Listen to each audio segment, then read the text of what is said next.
Dr. Wernz, I told him all about the rashes. He wants to see photographs of those rashes. I take one bath a week because I hate to get in the water. No, it's bad water. Heavy metals that 3 decades later can still be found in the water pumped from underground. Raw, Lick Creek, Merrimack, and Sprig. Now, Massey is a coal company. Don't let them convince you that they didn't understand what was in that slurry. They knew. This man knows, and I know. He's 4th generation coal mine. 4th generation coal mine. And I was right with him. I know.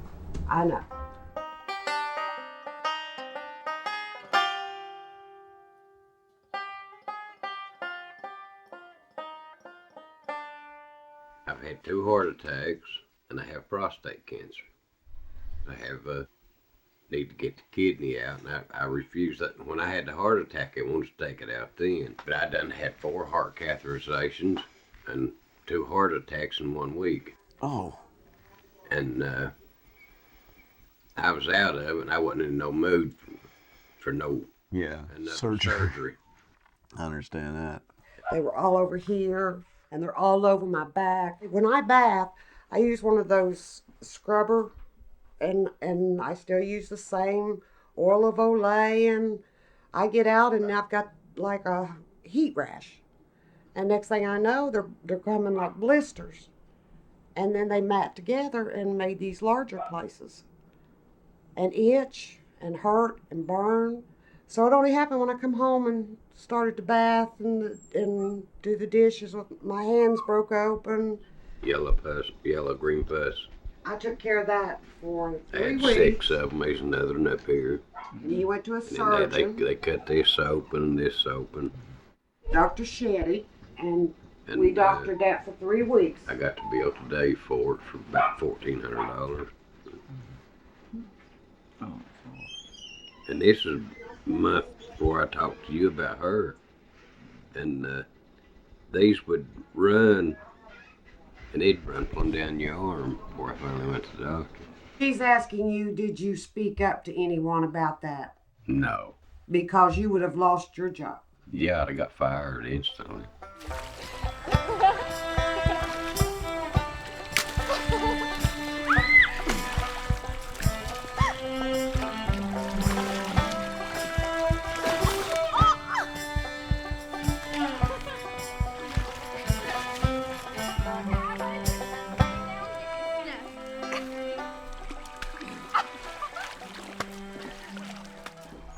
This is what we was drinking and bathing in for years. This was caught out of the creek. This was caught out of the creek. You see what's coming up to the surface now is being pumped for years underground. Now it's coming, it's going to start being shown.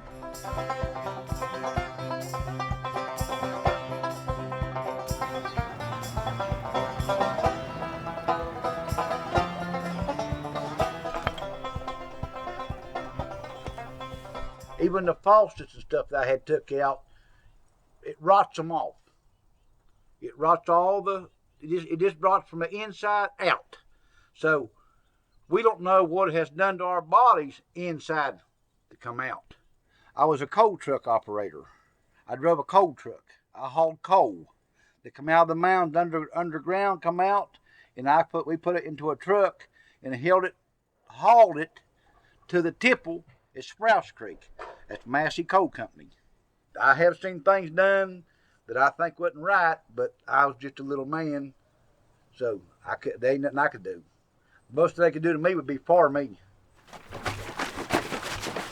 This water is come out of my hot water tank, and I wished I could take it and let you really look into it.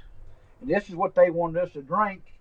And when we went to Charleston over this here, a man told me there was nothing wrong with this water, and I took a jar with me, a clear jar where you could see clean through it. This is plastic.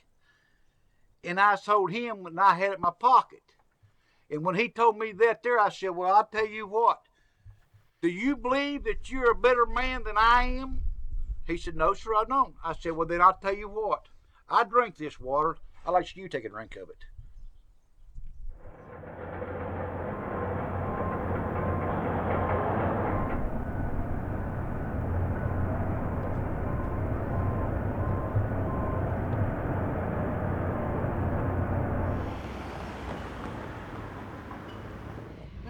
beside neighbor beside neighbor in the same communities with the same diseases. That's not right. You know, I mean, people get sick, but not everybody has the same thing. You know what I mean? That's also the same color that the slurry is. Really? When it's coming out of the processing plant sometimes. Really? Yeah, I mean, once it's been pumped into the ground, it picks up other stuff and we get all sorts of stuff. But the chemical that they use to process the slurry is, when we saw it at the actual plant, it was this kind of nasty orange. That's what it was, and there was always a shiny film too. You could see like fuel, shiny like. But I'm gonna tell you something, I had problems with my stomach, and I went to the doctor and she did some tests on me, and she asked me if I had been out of the country. And I told her no, and she said, but are you certain you've not just like shot across the border into Mexico or anything like that? And I'm going, no. And she's like, but the bacteria that's making you sick, you would have got from drinking water in a third world country. Take a solid roll.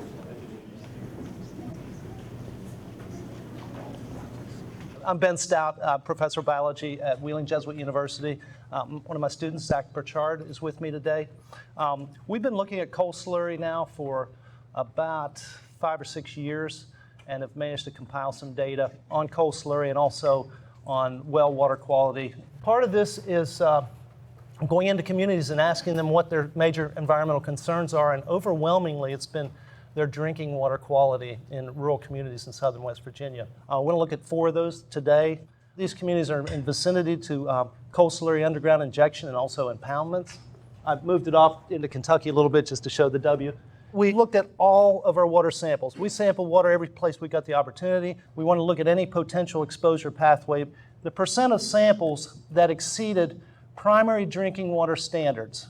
You can see that thallium, selenium, cadmium, beryllium, barium, antimony, lead, and arsenic. Let me say that most of these households in these communities have exceedances of secondary standards for iron and manganese. Overwhelmingly, if you have iron or manganese in your water, it's going to be red or black, and you're going to know that's contaminated, and you're going to stop drinking it. But that period before that, before it turns red or black, you can have these clear, colorless, odorless elements in your water supply, and they have no human way of detecting them without testing. I had some faith that if our water was contaminated and that it had come this far, that your government would step in and would tell people. But they didn't tell people. I offered to give them towels free and this and that if they'd come and take a shower in. And shower all you wanted to. And they just, I got no response. They didn't want a glass of to drink. It was, to them it was good water for us, but it wasn't good for them.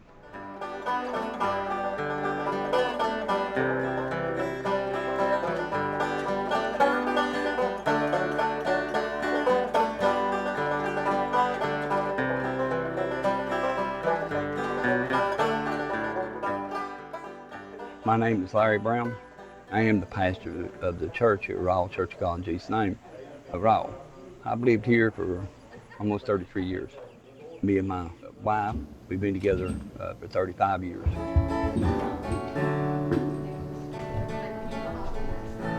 My son was raised in Nala Hospital. We're in Nala Hospital, with a lot of sickness.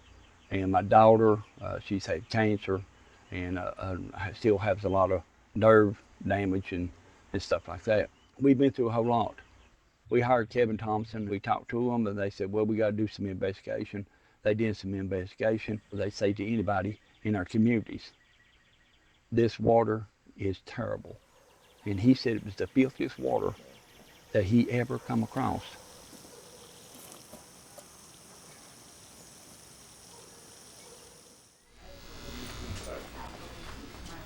A little longer, than the usual summer cut. I knowed his dad. We worked on the railroad. You on the railroad, you know Randall Cisco? Yeah. Yeah, I represent him, subsidence case. Well, you're a lawyer, buddy. I get it the way you talk. You're a lawyer. Yeah, I'm a lawyer. I got that. Yeah. What is your name? Kevin Thompson. But I've been here for 7 years now. Living here. Yeah, pretty much. I'm doing the raw water case. Water case. That's taken That's taken about 7 years, I tell you. Get a haircut.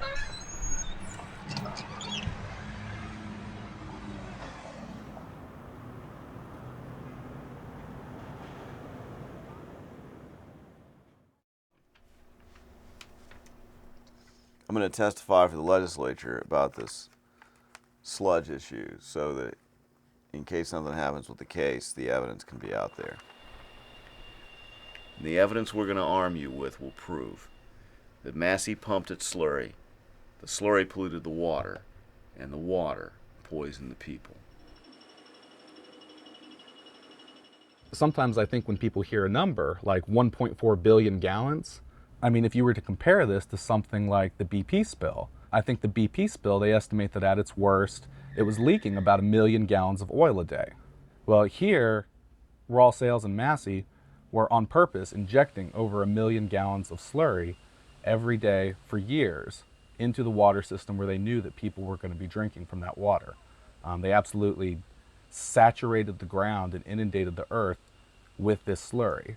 That's what 1.4 billion gallons is.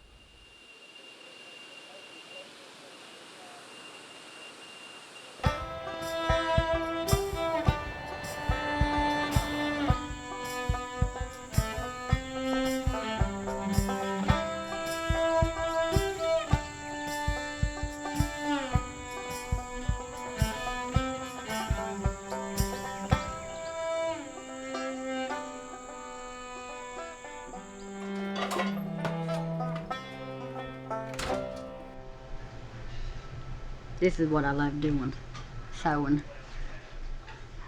My friend Lori, the one that showed me how to quilt, about a week before I ended up in the hospital in 2005 was when she showed me.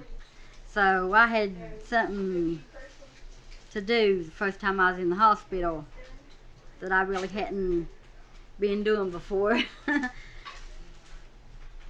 The doctor told me the next day that my liver enzymes was up in the thousands, that because my liver was failing, I was dying. I was walking around dead.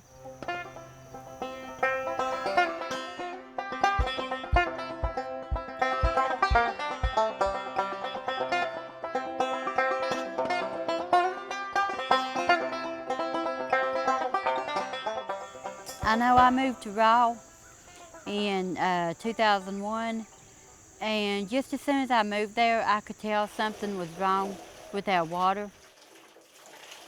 The looks of it, the color of it, and everybody that I had talked with, the neighbors, the well water that we had, that it was all just fine until the mines behind our house would start, they would start mining. That's when the water started really turning bad.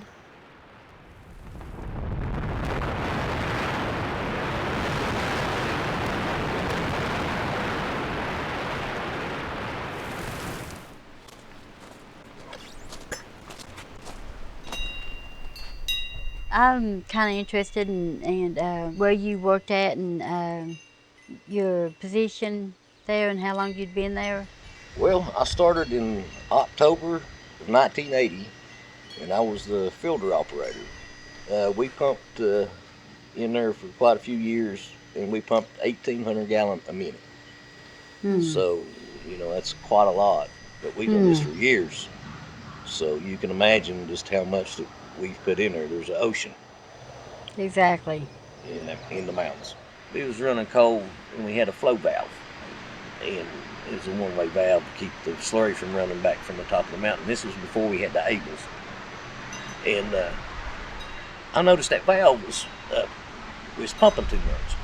And I told my supervisor, I said, you know, we're pumping too much slurry. Something's wrong. No, he said, he'll just give you a pat on the back, you're doing good, you know. And come to find out, the line had blown to me. And I pumped on the ground all night. And they found it when it was going, the startup was going under the bridge at Kermit, out Black the River, all the way to Kermit. And if they would listen to me, none of that would have happened, but no, it was run cold, baby. During this time at home, after I would shower, I'd clean my face with one of them. It'd be black, but I didn't really think about it until I went to New York and stayed during that time. But whenever I took a shower and come out and used one of them, there wasn't nothing on it. I'm sorry that we done that, but I didn't know that we was doing it. You know. You don't really need to apologize for them. I don't think you do. You know.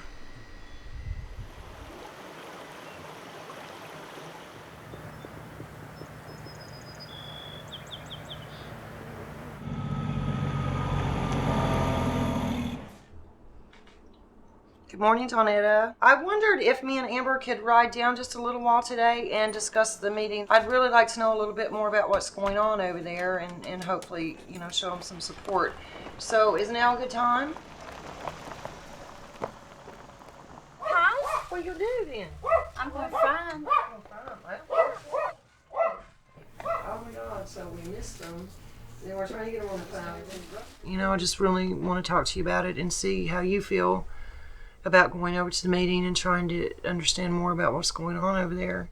The contaminants and not knowing, and the fear and then the strain of always being gone to this meeting and that community and hearing the same stories over and over in every community. I'm willing to go and as much as I can. I see people that don't really know what's going on. Right. I feel like I have to go and let them know what's going on and try to do all I can to fight with them.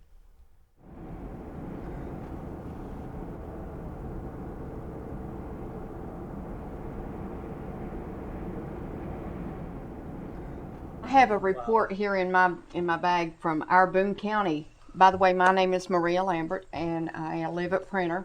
When they came to do the bacteria testing, they saw that the health issues is probably about 85 to 90% cancer rate, death rate in our communities. There are classes around where you all live in the schools that have special classes for autistic kids.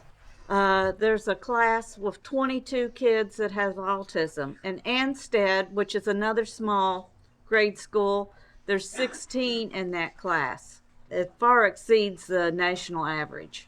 Over 100 years, people drink that water, and it was the finest water around. You have such things going into the water too, besides other chemicals that the coal company's been using. Besides that, that's what I'm trying to say. Are we not concentrating on a certain thing that's going into the water, or are you broadening your view on what else can be put in that water? Well, you have a lot more complicated scenarios like down in Raw. You have an impoundment and underground injection system, and then you're surrounded by neighborhoods with wells. And so you have that missing link between the impoundment or the injection system and those people's wells. How did it get there? How can you prove it? And then you have another problem, which is a lot of these folks are sick. They're not all sick. What in this water, what have they been exposed to, and what's the pathway to illness? And that's another thing that has to be teased apart. You just can't do it overnight. And what bothers me is that we have these continuous commercials from Massey Energy and from Walker Machinery. I mean, they're constant. Mm-hmm. And with the money, maybe the Sierra Club and OVEC or whatever it would take to get even one commercial on to negate some of that stuff, I fully expect Walker Machinery to come out with one in about a week that says, coal slurry in your water will make the fish bite, your teeth white, and your eyes bright. Say that again. I mean, they're awful. They're awful. We need it because people believe that stuff. They do. They really believe it. I've had people, my son-in-law from Virginia, bless his heart. Well, Miss Hoffman, why are you all perpetual victims? Why don't you fight this stuff? That's very true. Why are you people perpetual victims? And it blames the victims. There's something inherently defective with you people, or else you wouldn't be in this situation. But you see, my son-in-law comes from Virginia in a wealthy family. They have never lived in an area like this. They have no understanding of what the average person puts up with or has to put up with. They've never had well water, but we need some serious commercials to negate Massey Energy and Walker Machinery's commercials. We need something to let people know that what they're telling us is a lie. Producing affordable energy for America, good-paying jobs for our people, and preserving the environment for our children. At Massey Energy, these goals go hand in hand. We understand the importance of our environment and the needs of our people. That's why we're always working to find better ways to return our land to its natural beauty after mining. And we're proud to be recognized for our reforestation efforts. Massey Energy, doing the right thing with energy for our total environment.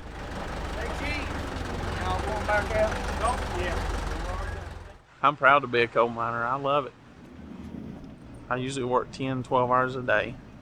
I'm here at least 10 every day, 6 days a week, most of the time. If you're going to work in this area and you don't work in healthcare as a nurse or doctor or something and you don't have a degree, this is the place to be. And young kids now, when I started in the mines, I made $6.25 an hour. Now they start out, they make $20-some an hour. That's a lot of money. And Massey has their own clinic that they own. You go over and you get checked out $5. I mean, you can't beat that.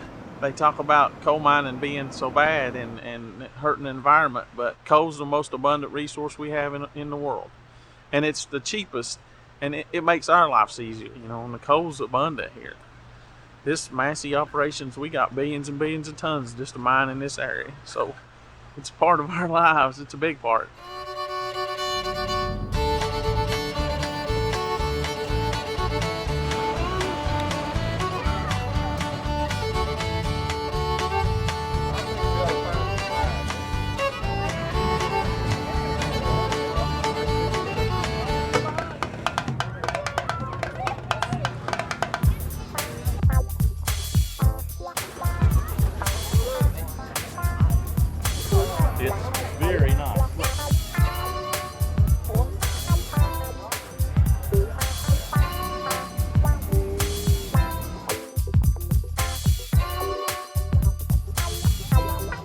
Save Coal rally.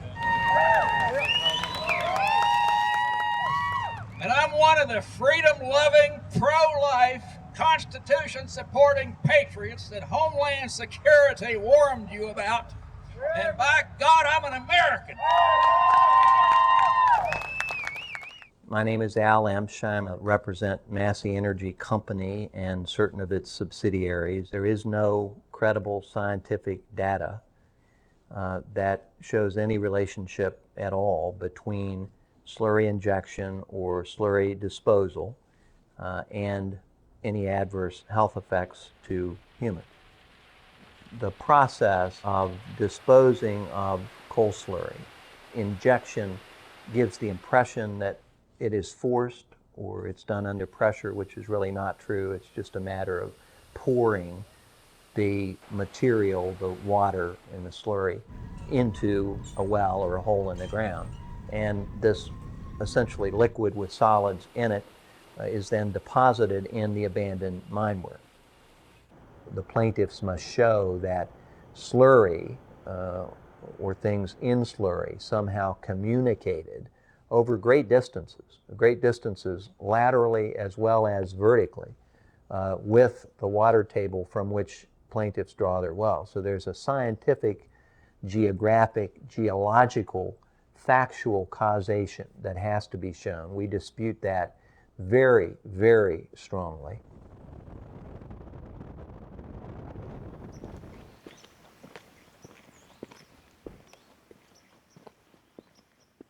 The first slurry that was pumped from Sprouse Creek, that tipple there, is right here. Right here, it went in this drift mouth right here. It started in 78 or 79, I don't remember the exact date. And then we would lay this J-bolt pipe around there. You heat it and it goes together, you know, that big plastic pipe. And then we'd lay it and put it down in that hole. You know, when the well would fill up and it wouldn't run anywhere in the mines, and it would build up and it'd shoot out the top. I never did see an inspector back there. And I really hate that I had a part in putting that in the ground, you know, if that's what made the people sick and stuff, you know. I really hate that.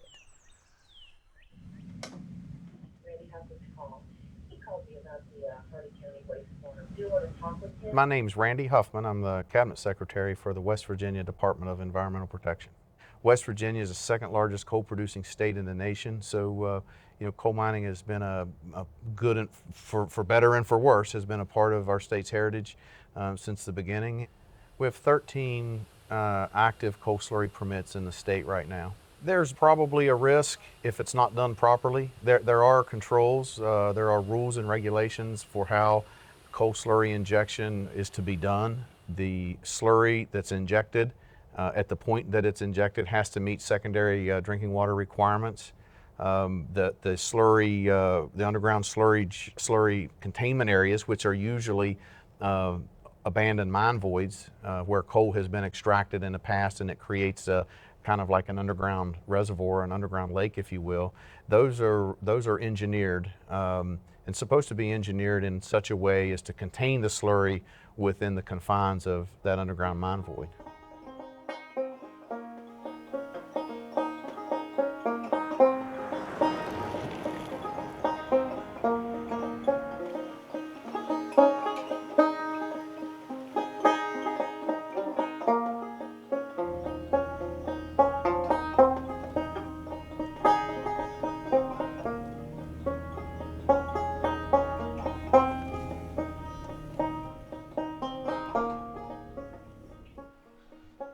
My name is Terry Keith. The three that's running around here are Trent, Hope, and Annabeth, and they're 2.5 years old, and they're my grandchildren. This is my mom, Barbara Seebach. And I have lived here since 1953. I'm Ronnie Jenkins. I worked in the mines for Peabody for 32 years. Terry and Barb are my neighbors, but they're also my best friends, and I've lived here about 9 years. Now you stay in there, Trent. This gets slimy. This is like this, and it'll have a film of oil on top. And we put bleach in this, and it don't do nothing to it. When I first moved here, I thought, man, this water stinks. That was 9 years ago. And that was 9 years ago. Here's okay. Right here's what you need. Yeah, this was from the hot water tank. Don't wait a minute, babe. Don't put it in your mouth. Yeah. I took a knife and touched it. Pow! Hit me right in the face. The baby and there's water you can see everywhere, and this is what come out of the hot water tank. All this. This is what's in there, and this is what's in their water every day. That's how bad it is. This is just a touch of it. Here, let Mama get you cleaned up. This one's bent too. Quit shaking. You're okay. Oh my, that's a big gob. This is starting to burn. It's starting to burn my skin.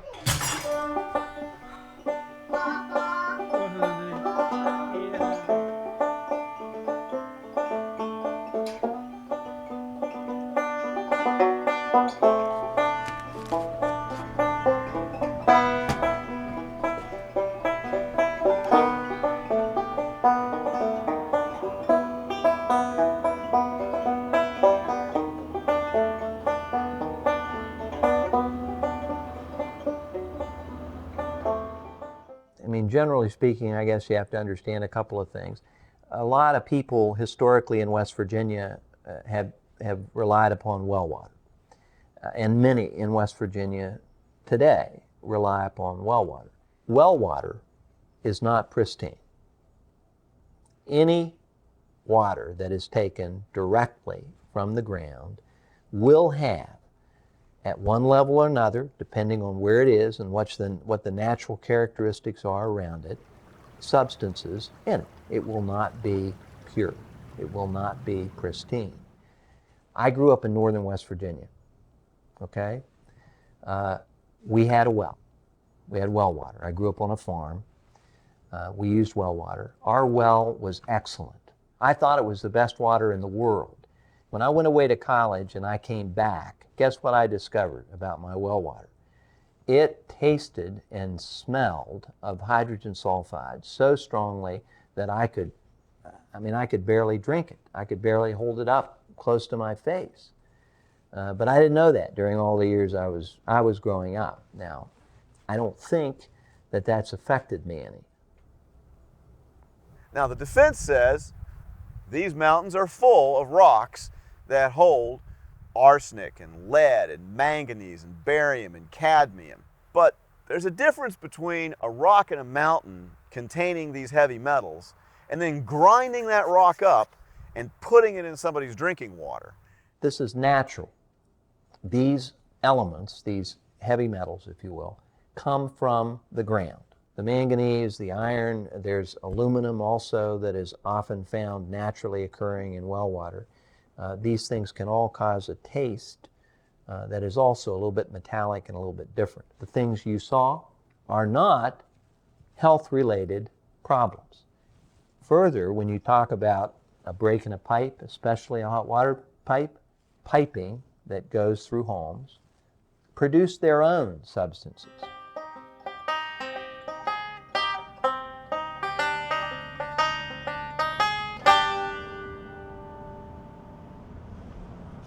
Okay, the next lady we're going to see is Jennifer Green. She's 34 years old, and her left eye is impaired due to the removal of the second tumor. How did you get in touch with Jennifer? Well, the original contact was through the law office. She had signed up as one of the litigants in a mass toxic tort complaint that said, you know, we're all here, we're sick, we're dying, and if you don't speed up, you ain't never gonna get there because you're going too slow.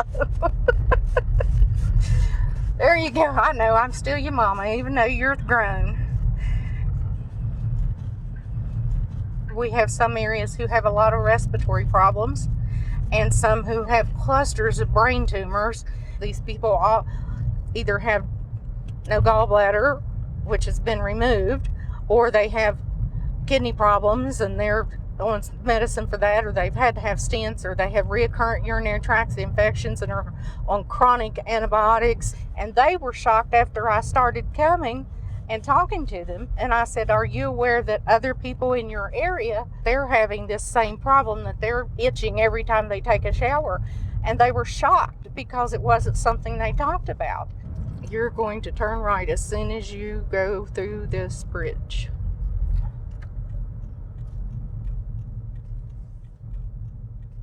Okay. Let's go. Well, I'm lost. When you're coming up on the right, there'll be this big dip, and there's a trailer right there. You can see it down there. My Aunt Judy, she's down there with her. Thank you, honey. You're welcome. Thank you. That's it. The trailer we're going to. Hi. What are you going to do?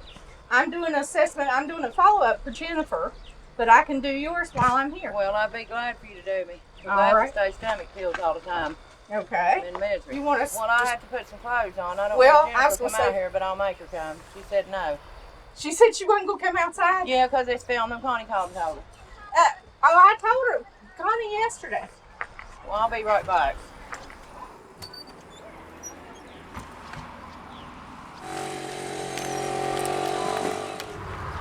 I'll just sit down here on the porch. Works for me too. And this is just a follow-up to see if you've had any changes from the last time, from the last assessment.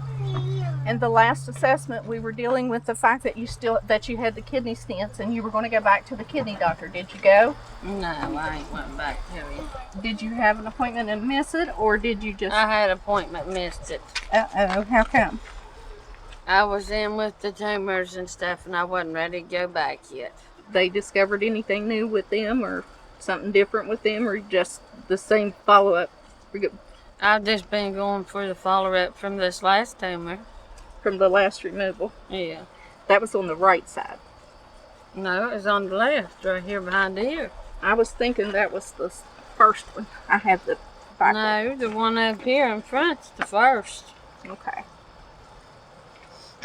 Have your eyes gotten any better or worse? They're worse. They're worse. Do you have any objection to taking off your scarf, or do you want to leave it on? Yeah. Oh, that did heal up good. And that one, yeah, your hair's growing almost back. Girl, we're going to get you some of them. You got enough to do a French braid now. And Sally's has them hair pieces you can clip on with it. Are you looking for a man now that you got all that hair back? She don't want none. Huh? She don't want none. I didn't ask you. I asked her. She don't need none. I didn't ask her if she needed one. I just want to know if she was wanting one. No. You're just being a nun. I was telling them, if you don't mind telling them, about your bathtub and your sink. Especially bleach. All down and around there. I'm constantly scrubbing that. Well, you just scrubbed it again. I can smell the cleaner on it. I'm always cleaning it. It don't do no good. The first tumor they found one was 9.5. They sent me to Morgantown 7 different times, and my mommy told him, we was on welfare. And she told him, we couldn't afford to be going back and forth. And then a few years ago, they found this other one.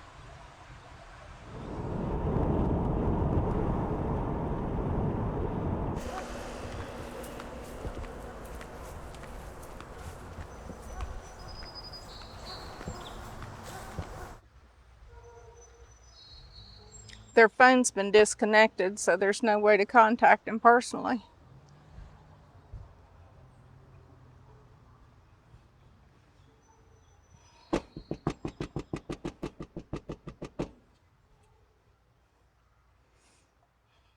Has the Williams family moved? Yeah. One of them's in Charleston and one of them's in North Carolina. Aw. I just wanted to do a follow-up with them and couldn't reach them by phone. That water's awful. Do you guys live over there, or is that your... Yeah. Have they talked to you? Who? Anybody. Okay, if you have to take a shower with the well water, what you need to do is open the shower door, open the bathroom door, and use tepid water, which means just barely warm, as cool as you can stand it. Get in, get out, don't stay there, because the fumes are toxic. Have you smelled it? Yes, sir. I've had homes that I've had such an allergic reaction that my face is swelled up while I'm doing the assessments, and I'm the nurse that's doing the interviews. So yes, I'm telling you, you can't drink this water. So She's lived here a while, but that's our aunt right there. What's her name? Betty. Purdue. Mm-hmm. Now, if she wanted to talk to me, I could talk to her, but I have to be invited. I can't walk in and say you want to talk to me. I can tell her what's going on. Maybe Okay, she might want to talk to me, but she might not. I can't. Got no information over the phone. Mm-hmm.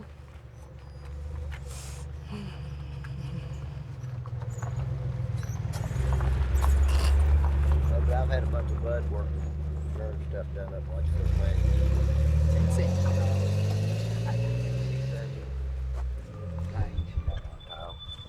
That's okay. All right, thank you. You're welcome.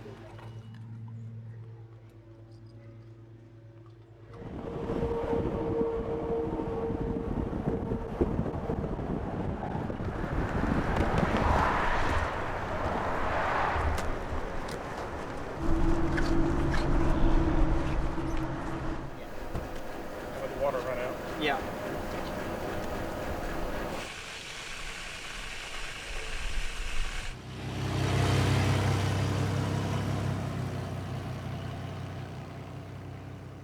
The water delivery project is just water delivery. That's all we do. We provide free, clean drinking water. It is a project of Coal River Mountain Watch, which is a local environmental group that opposes mountaintop removal coal mining. Regular deliveries is just Curtis. It's kind of a one-person job. Said they had to get people water. Needed somebody to do it.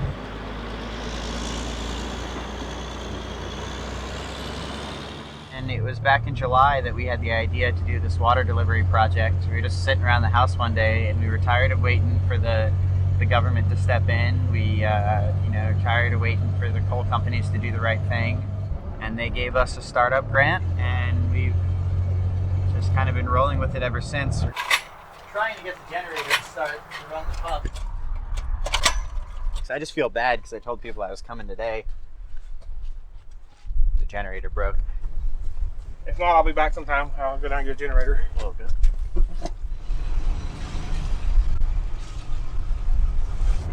Not everyone's going to take a barrel. There are still some folks that don't believe there's anything wrong with the water. I definitely had a miner whose wife wanted to take a barrel, but he said that he wouldn't take one. Some people around here are really afraid of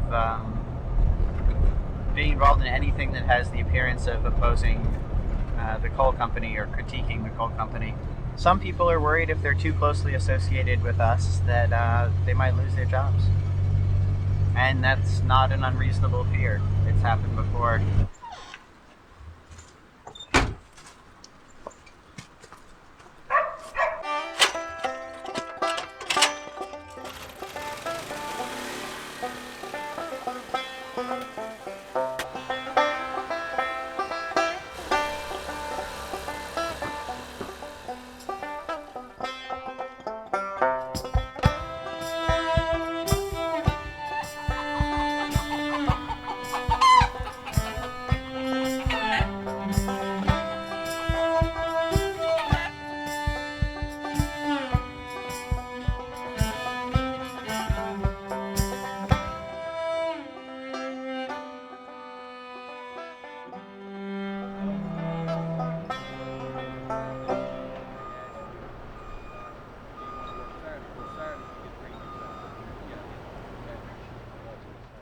Coal slurry is because you're injecting this dirty substance underground. You know, just the thought of that doesn't sound good, and I understand that. I understand that it's hard to convince somebody when you put this stuff underground and you can no longer see it. It's hard to convince someone that it's safe. I do not believe about RAW that under the current permitting standards, the underground injection program at RAW would have been permitted by us today the way it was done at the time. If that were an activity to be proposed today, it would be done very differently, and it would have a lot more scrutiny than what may have been applied at that time.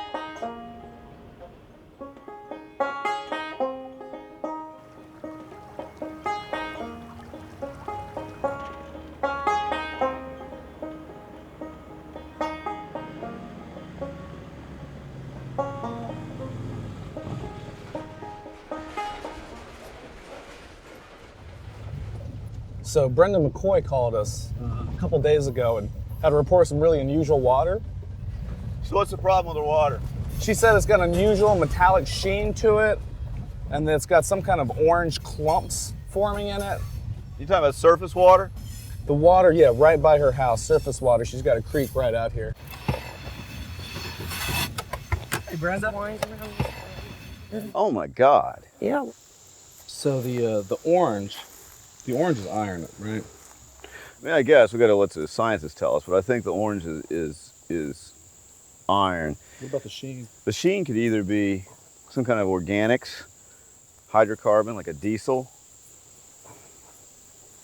When I first moved up here, I started having a lot of problems with cancer and tumors, and just out of nowhere. Amber's been a very sick child. I mean, she's had lots of respiratory illnesses. She's being treated for a bone disease, just weird stuff. One thing after another after another. I have a lot of goats and livestock and stuff, and I took one goat. She was drinking out of this, and she died, but she walked around in circles, and then she just, for days. I mean, it went on for days. It was really weird.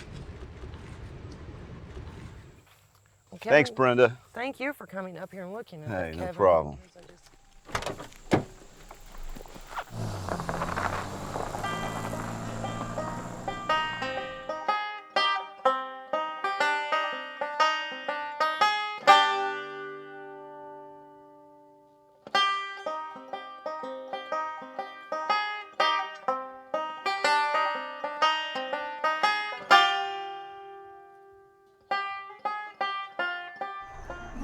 Here's where the valley Will you look at this? Move the permit back 500 feet. For over 100 years, The water beneath Lick Creek, Rawl, Merrimack, and Sprigg sustained life for the families who called those hollers home. And then, that same life-sustaining water began to bring sickness, sorrow, fear, and even death. For it was then that the defendant in this action, Massey Energy, knowingly, illegally, began to poison those waters by flushing over 1 billion gallons of slurry, sludge, and wastewater from their Sprouse Creek processing plant. They flushed it into abandoned underground mines below, above, and all around the wells that the people used for life-giving water.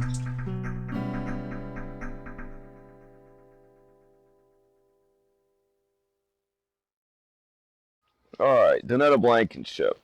She's had 6 years of exposure and she's 42. We're only claiming for digestive disorders, but she's got Wilson's disease, ends up with liver failure every summer. We think they could be related to the water, but Dr. Werndt says he can't say it to a reasonable degree of medical certainty. Right. I mean, we think it's linked, and he thinks it's linked. But there's nothing in the literature because this hasn't been studied. No one's ever drank coal slurry before as a beverage.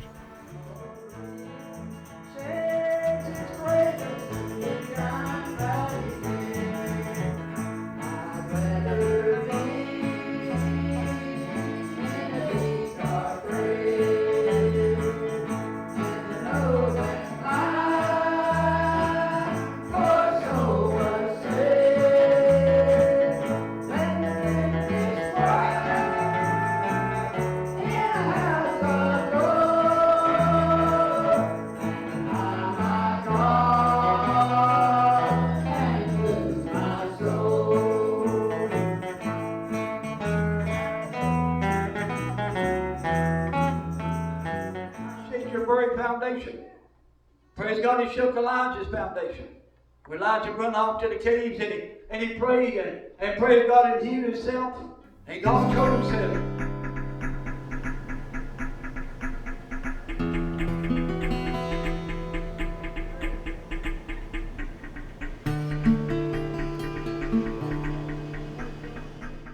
I can lay a subpoena on them and go test anything.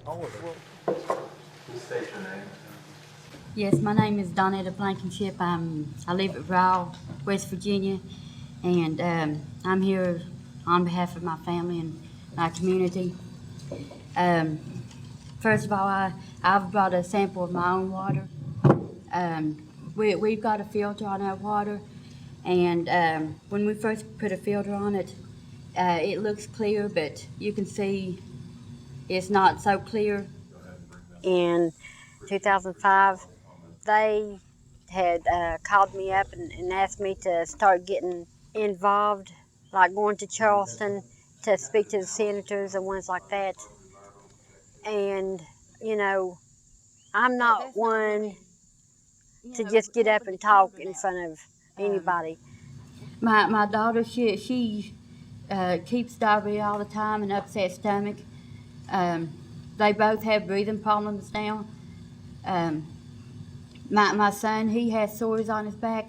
I was asked not too long ago about the sores on his back, and he doesn't take a shower there anymore. He goes to my parents, which has city water. And I was asked, well, if he don't shower, then how's he getting that water on him? You know, I'm a mother and I wash clothes. I have to wash our clothes in this water.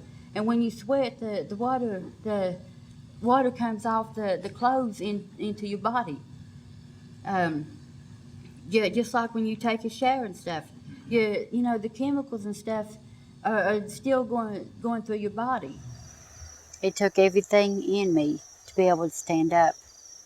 I was so scared, but I did.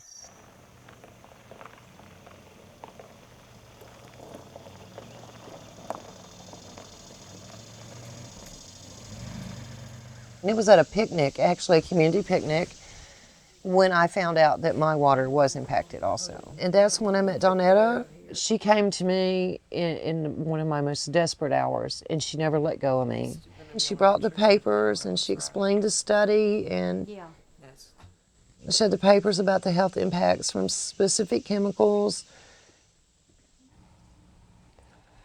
Then when I just needed to cry, she let me cry.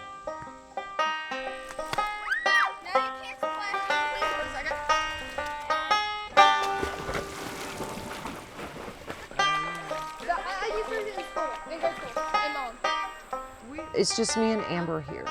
There are things that disturb me, I'm concerned about, that I would never burden Amber with. I would, because Amber is dealing with her own struggles, but I can discuss this with Donetta, and Donetta can do that with me. We give each other something to lean on, and then we also try to help each other. How do we help our children get through this?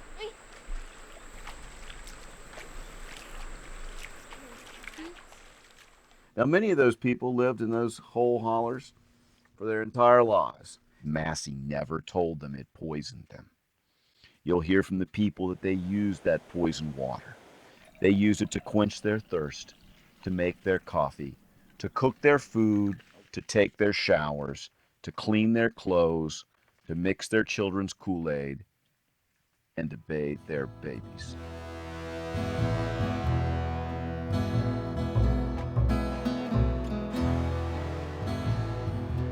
By flushing all of this contaminated, deadly, poisonous water down into the underground seams, the water turned bad, not only at the homes of my clients, but at Don Blankenship's house.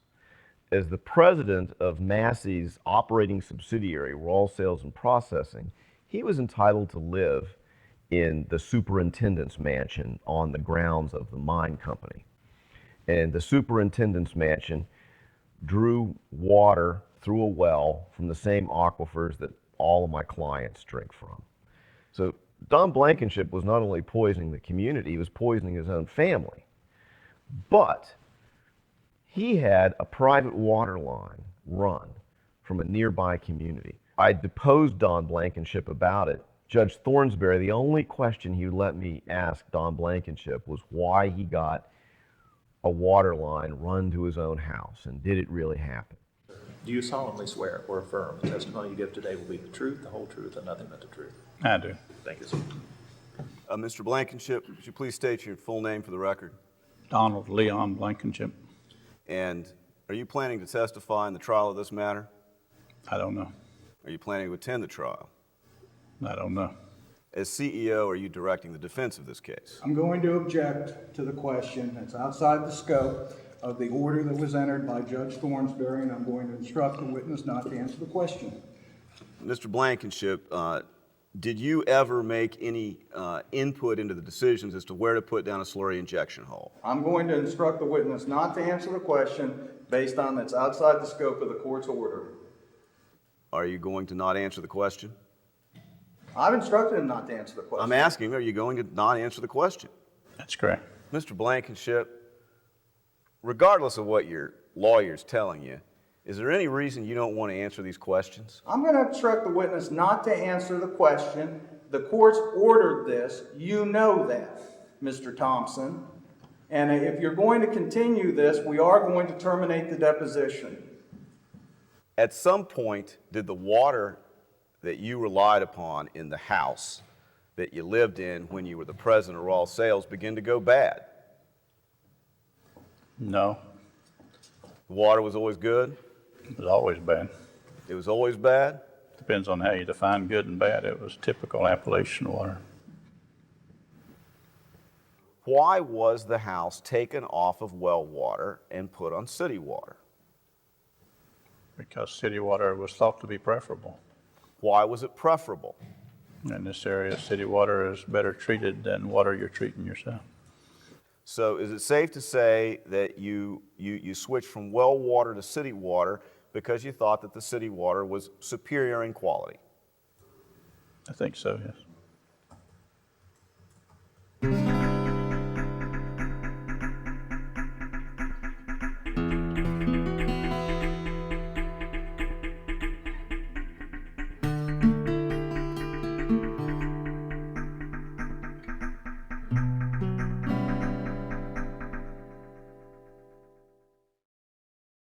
the other coal companies aren't doing things like what happened to the folks at Raw. That's for sure.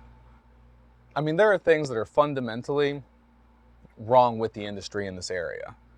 But there are coal companies, and then there's Massey and Blankenship, and they operate in a completely different world in a completely different way at every level. I don't know, in my eyes, it's the worst thing that's ever happened. You know, where a guy that sits on top of a mountain decided to poison all of his neighbors to save money while he brought clean water in for himself. It's a shame, but you know, we just got to do the government's job sometimes. You know, they just don't enforce the law, and out of desperation, people turn to us as a last resort. You know, a lot of times people don't want to sue coal companies, and I mean, I understand why. I mean, it's going to be an ugly battle. Yeah, almost never. But I mean, just as a last resort, they come to us, and you know, we just try to get the law as it is written enforced, because the government's not doing it. It's one of the poorest areas around here, which, you know, is also probably why that Massey thought it could get away with polluting their water and no one would say anything about it or do anything about it. I mean, people know that the coal companies cause problems, but they're also just so desperate, you know, they're so desperate to hold on to the couple jobs that are here. There's just a handful of jobs in town, and, you know, of those few jobs, you know, there's coal mining jobs, or people's family members or extended family, you know, works in the mines. It's kind of funny because our cases are never, in a way, taking on the industry itself. We're trying to make the industry run better.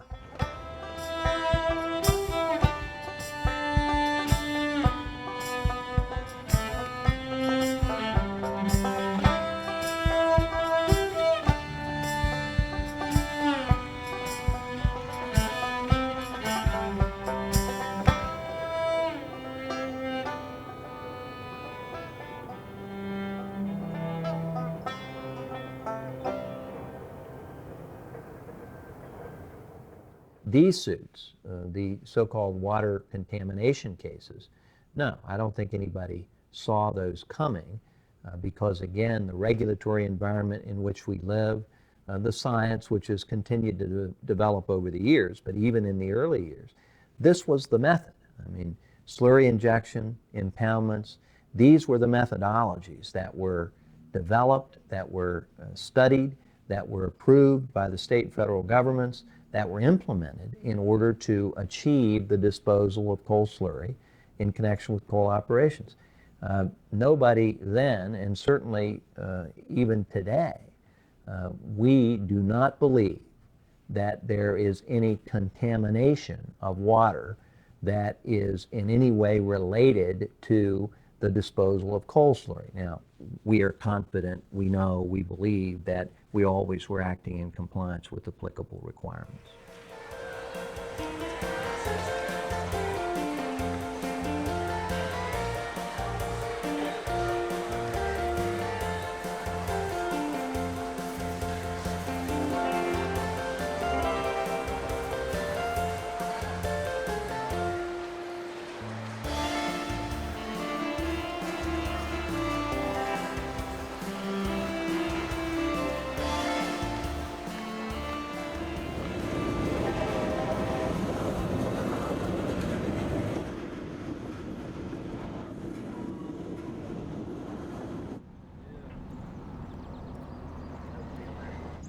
My name's Davy Kenny. I'm a foreman here at Apogee Coal. My name's Kenneth Mead. I'm a truck driver at this mine. All of our coal right here is used to generate power with. And as you know, coal generates 51% of all the power in the United States. How proud are you of your job? Very proud. Very proud. Yeah. Like we say, we respect the land we hunt, and we try to build the land back the way it was, and it actually is better when we're done. And until we find alternative sources, we have to continue to use coal and find better, cleaner ways to do it. But we can't just turn coal off, because we'd all be in the dark if we'd done that. When it's shut down, there's no jobs to go look for, no good paying jobs. You might work for McDonald's or somebody minimum wage, but there's no jobs. It's not like living in a city or factory jobs or nothing like that. Yeah, we're all here for the same reason, to work safe, be productive, provide for our families. That's right. Yeah. More than 300 Army National Guardsmen in West Virginia and Kentucky have been called up to help local authorities deal with severe flooding in those states. The call-up began Friday, and Guardsmen in both states are helping local authorities man checkpoints and provide security for local residents.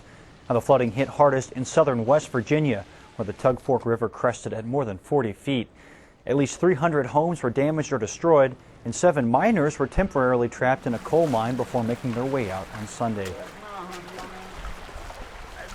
Judges, because of what has occurred here in our county, and I know this is certainly the precedence for all of us, how we're going to deal with the day-to-day issues, particularly in the circuit judge's system, and how will you deal with that? The jury trial that was scheduled this week, that was scheduled to begin, in fact, today, was a trial that involved several hundred plaintiffs that was filed against raw sales and processing. That was and that we've had numerous conferences and that we were scheduled, we were ready to go, would have proceeded with that trial, but for the disaster that occurred in the early morning hours of Saturday, May the 9th. And we will continue with that case as well as all other cases that were set for jury trial as soon as we take care of the emergency matters. 3 copies of those, right? No, you read what they say and contest the facts that they're stated. No limitations. You don't have to go digging necessarily around in the depositions. We do have that information compiled somewhere. Then we have a hearing, and then at that point, once we have the hearing, I'll have the final. In May of 2009, and we were steaming towards trial. And then a massive flood caused by mountaintop removal turned Mingo County into a disaster area. Left my clients who had been poisoned, now many of them homeless. And all of these steps have resulted in no day in court for these people. We're still waiting. The DEP determined that raw sales and processing, the mine right behind Brown's house, was responsible for the damage. There's dried mud all over, and everywhere the distinct dank smell of a flood pervades. More than perhaps anywhere else, the people of Rawl know the hazards of living within stone's throw of a mine. For West Virginia Public Broadcasting, I'm Erica Peterson in Charleston. So now going back to what we were doing for trial prep, what do you want to focus on now? You're going to have the volunteers come in and put the exhibits together. Exhibits need to be put together. You need to have all these things mounted too. These things need mounted. We got to send out a letter to all the plaintiffs, I guess, telling them October. That can be added to it now. Shaw had a point that some of the motions that they filed are going to be moot. By passage of time? By passage of time. I even brought my green seersucker suit for this thing. Oh, yeah. Can't wear that in October.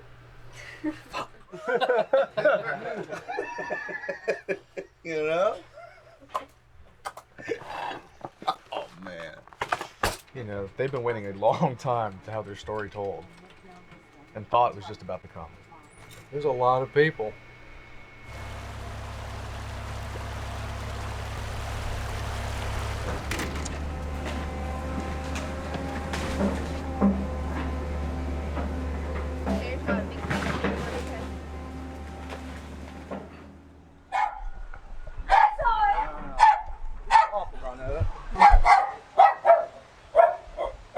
So we got more bad news. Trial got pushed back to October. October? And he said that nothing was going to happen for the next 3 or 4 weeks because of the floods. And then I think October is the next, like May 12th was the very beginning of this jury pool coming in. And I guess October is the start of the next new one. It's not going to ever be over with, is it? I don't know. I mean, it's been going on way too long. I mean, maybe they're just trying to do us, but maybe not, you know? You remember this? They're gone. That's the first thing it done was tore them rooms off. Yeah, what was back here? Them 2 rooms that had all of his tools and everything in it. Wow, so that okay. Well, come here a minute.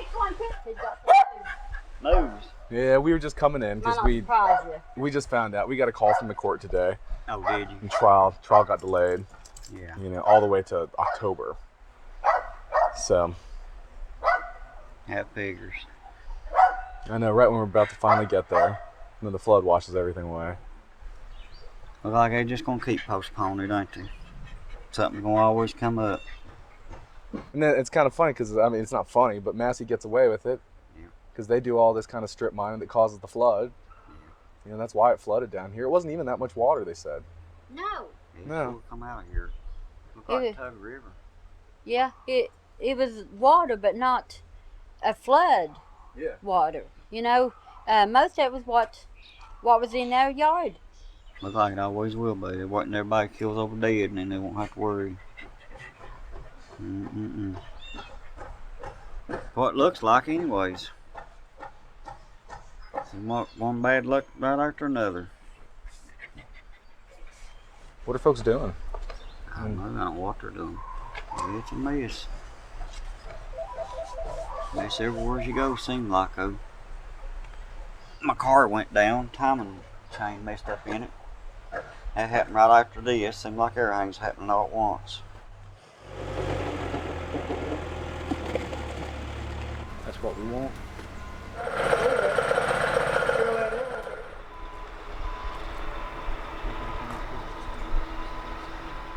We got news on the trial. They gave us a date today, or they gave us a date yesterday. October. Well, we kind of figured that, you know. Push it back as far as they can. You know, we used to that push it back business. You know that? Since 2004, we've been pushed here and pushed there. You know, we drank the mud and we walked in the mud and we bathed in the mud. Now they're going to drag us through the mud. I don't think it's much of a coincidence that you look at all the counties that got flooded so bad, you know, and they're all the counties where things are getting mined as heavy as they are. And then you imagine how much tighter they will be to October. And if they come across and make these people another little offer, some of them so tired and wore out, some of them so old and sick, they'll have no choice but to sign up. And I've heard them tell me countless times of stories that people's called me and told me on the phone, and you know, and I've heard, and it's a shame they're not going to pay what they should pay for. I mean, you know, money's not everything, but it takes it. And if one of us get real bad off sick right now, what we got? But you see these folks here, I mean, these people here, they're going to be heartbreaking when I have to tell them. I know. How heartbreaking they're going to be, you know? And, you know, while we were getting the news and we were all pissed off and didn't know what to do, you know, the lawyers over at Jackson Kelly for Massey, you know, I'm sure they're all having a celebration. All those insurance companies, you know, it just saved them millions of dollars, everything getting delayed. And like you're saying, you know, and it gives them a better chance of trying to settle folks, making small offers because people are frustrated. I know. And the chances are, how many have we buried in the past year? Larry Brown's claims. Larry Brown and Donetta, who was right next door to him, they had big flood damage this weekend. And he's got a lot of out-of-pocket expense and a pretty substantial real estate value there because of the church that he owns. Well, let me ask you this. I know an issue is going to be one of their motions in limine. I know folks like Larry Brown were claiming property damage, no marketability. However, the folks now have public water or city water. I think we need to think about how we're going to approach that. Well, the thing about it is, yeah, they have city water now, but then for 20, 30 years, they didn't. The water stunk, and they were trapped. They couldn't get away. Nobody wanted to come in and buy a house in a place like that where the water smelled bad and ran black and ran orange and ran green. No, just nobody wanted to live there. So they could never leave. So that's an element. And then the other element is they're going to always have to tell any future purchaser that their water is contaminated, that they're sitting on top of deadly water. And that's going to impede the value of a home.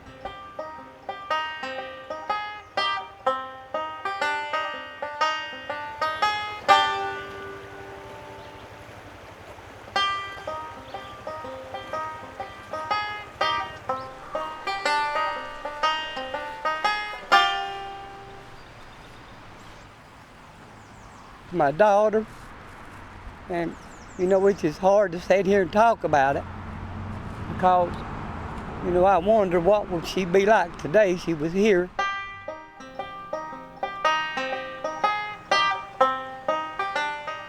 I still live in the home where she passed away at, and I just take it day by day. Some days I have good days, some days I have bad days. There's no amount of money out there could pay for what my family's been through. Tumor on her left kidney, it was almost as big as a soccer ball. The kidney was almost completely shut off. And they done the biopsy on the 15th of October. On the 18th, she started her chemo. On the 10th of December, they done her surgery, cut her all the way across her stomach, removed her kidney and all. And she had a spinal in her back. And on the 12th, she was up walking around. They couldn't believe how she had come back from it. But to her, it was like there was nothing wrong. When her hair came out and everything, she didn't let it bother her. But it bothered me, and the only thing she done was looked at me and said, "More grow back, Mommy, just put it up." And that was the hardest thing that I had to go through, was seeing her lose her hair and then having to sit with her at Cabell Huntington for 2 and 3 weeks at a time because her counts would bottom down. And she had to be in the room. She wasn't allowed out in the hallways or nothing. She had to stay in that room by herself. And that was very hard, especially being away from my other 2 children, because they were still young and I couldn't be around them. And that was very hard. And I'm all the time out doing something to keep things off my mind, which is hard. I miss my daughter every day.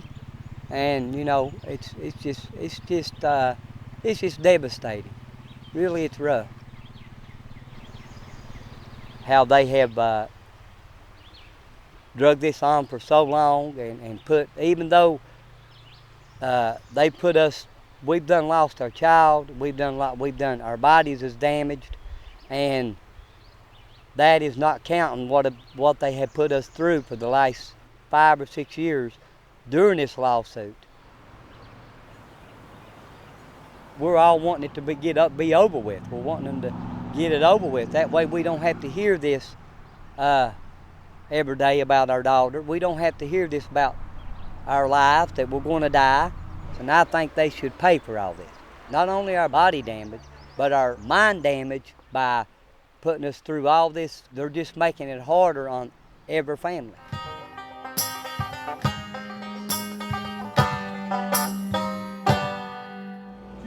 To the courthouse, not inside.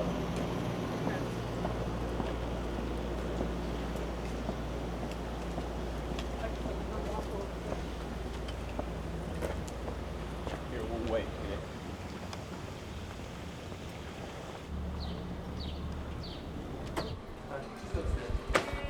What's going on?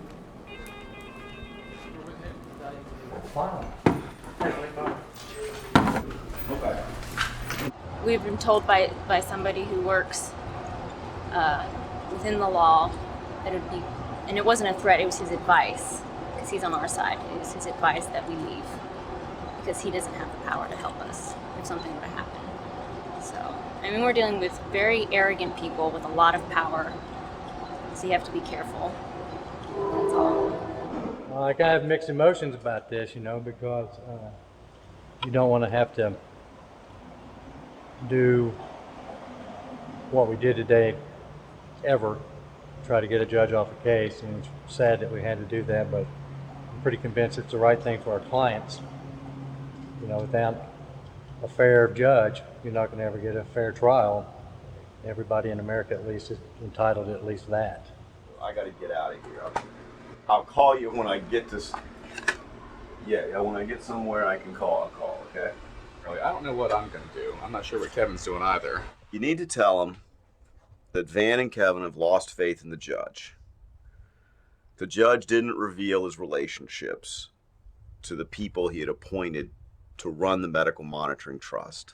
The people have to understand that that's not something we can stand for, and it taints the entire process. And since a medical monitoring trust is about life and death, that we couldn't take a risk. I really think it was just to try to break us down. We didn't think we'd last this long. I mean, we didn't want to do this. Nobody wants to do this. I mean, we wanted to have a trial.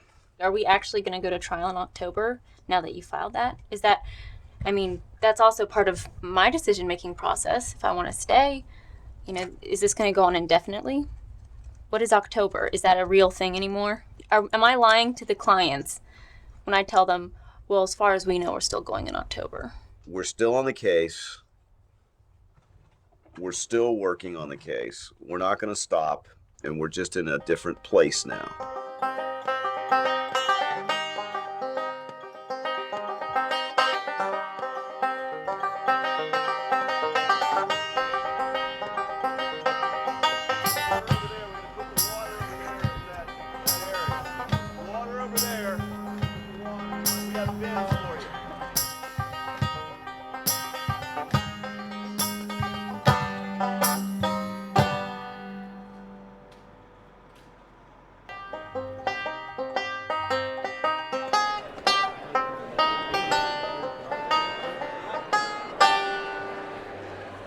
Okay, we'll go ahead and get started. I want to thank everybody for attending. We appreciate you coming in here today. This is not an attempt to put a hardship on anyone, but frankly, it's the best hope that we have for everyone, all parties involved, to resolve these matters, all matters, once and for all. And it's been a long time. This case has been pending for quite some time, for many years. There is no courtroom in our state that's large enough to accommodate all of the people who are here today. It's important for you to take part in your own case and to be a part of the process and to have a say in what's going on. Because ultimately, the two of us, or any judge, cannot force you to settle your case if that's against your desire or if it's against your will. But every mediation, regardless of whether it's small or large, is about both sides reevaluating their positions. So it might be up to 3 days before we know anything. I mean, well, yeah. If they offer anything, I would guess that it's probably not going to be till Wednesday at 2 in the morning, the very last second. That's just usually how it goes. Yeah. And I'm not holding my breath either, you know? I'm always Yeah. expecting they're going to make us fight as long as they possibly can. But maybe they'll surprise us. Yeah, that's true.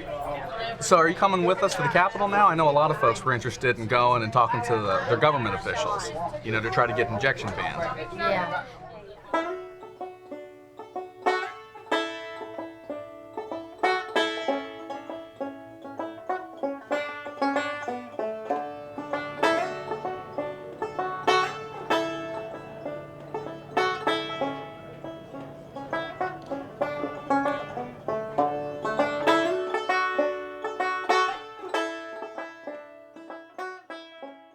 Because I agree that everyone has a right to as good a water as can be provided, that's for sure. And there is a court order that's stopped injection in the communities in Rawl and Lick Creek, but there is still active injection happening all over the state.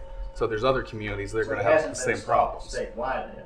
Is that No. what you're telling me? That's right. Okay, I thought the court order was for statewide. There is a moratorium on new injection areas that prevents them, but that's just a temporary measure at this point. Okay. You know, slurry injection is still legal, and it's still happening all over the state. And so there are communities that are going to be developing just like Rawl with all these health problems.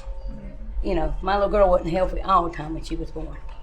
We had her in and out the hospital, and you know, this water business is going to have to be something that had to be done to it. You know. Are the companies that were doing the injection, are they still actively mining in the area? Yeah, it's Massey. Yeah, Massey. Massey. He had cancer of the kidney. They removed the left kidney and a tumor of her stomach. Oh my goodness. And she passed away at the age of 4. It's such a loss. And I see a psychiatrist for, not, the psychiatrist is really for a lot of the damage to where I lost my daughter. Mm-hmm. And it's really put me and my wife and my family in a state to where, you know, we every day of our life we have to face this. Mm-hmm. And I want it to stop. I mean, me and my family for the last 6 years have been going through this, and she's been dead for about 13 years. You know, Some things you never get gradually over. as it, you know, Right. it eases as you go along. But since we've been going through this with this lawsuit, it ain't done nothing but bring Bring back it more back, hardship. sure. And it needs to stop.